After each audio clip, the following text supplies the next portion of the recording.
கடந்த 50 ஆண்டுகளாக பாகிஸ்தான் மற்றும் சீனா போன்ற எதிரிகளின் ஆதரவுடன் நடந்த இந்த நிழல் யுத்தமான நக்சலிசம் இந்தியாவை உள்ளிருந்தே சிதைத்தது. இதில் ஜவான்கள், ஆசிரியர்கள் மற்றும் ஏழை பழங்குடியினர் என 16,000த்திற்கும் மேற்பட்ட இந்தியர்கள் கொல்லப்பட்டனர். காங்கிரஸ் கட்சி இந்த ஆயுதம் ஏந்திய பயங்கரவாதிகளை வழிகட்ட இளைஞர்கள் என்று அழைத்ததுடன் பாதுகாப்பு படையினரின் கைகளை கட்டி போட்டு 126 மாவட்டங்களை சிவப்பு காரிடார் விழுங்க அனுமதித்தது.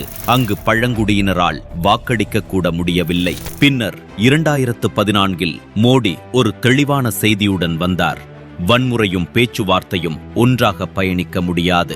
உள்துறை அமைச்சர் அமித்ஷா சமாதான திட்டத்தை தொடங்கி படைகளுக்கு காலக்கெடு விதித்ததுடன் கோப்ரா கமாண்டோக்களுக்கு ட்ரோன்கள், இரவு நேர பார்வை கருவிகள் மற்றும் முழு அரசியல் ஆதரவையும் வழங்கினார். நக்சல் பாதிப்புள்ள மாவட்டங்கள் 126லிருந்து 10க்கும் குறைவாக குறைந்தன. வன்முறை 77% சரிந்தது. உயிரிழப்புகள் 90% வீழ்ச்சியடைந்தன. ஒரு காலத்தில் கண்ணி வெடிகள் உயிர்களை பறித்த இடங்களில் இன்று சாலைகளும் ஏகலைவா பள்ளிகளும் நிற்கின்றன. வாக்குப்பெட்டியையே பார்த்திராத கிராமங்கள் இப்போது சாதனை எண்ணிக்கையில் வாக்களிக்கின்றன.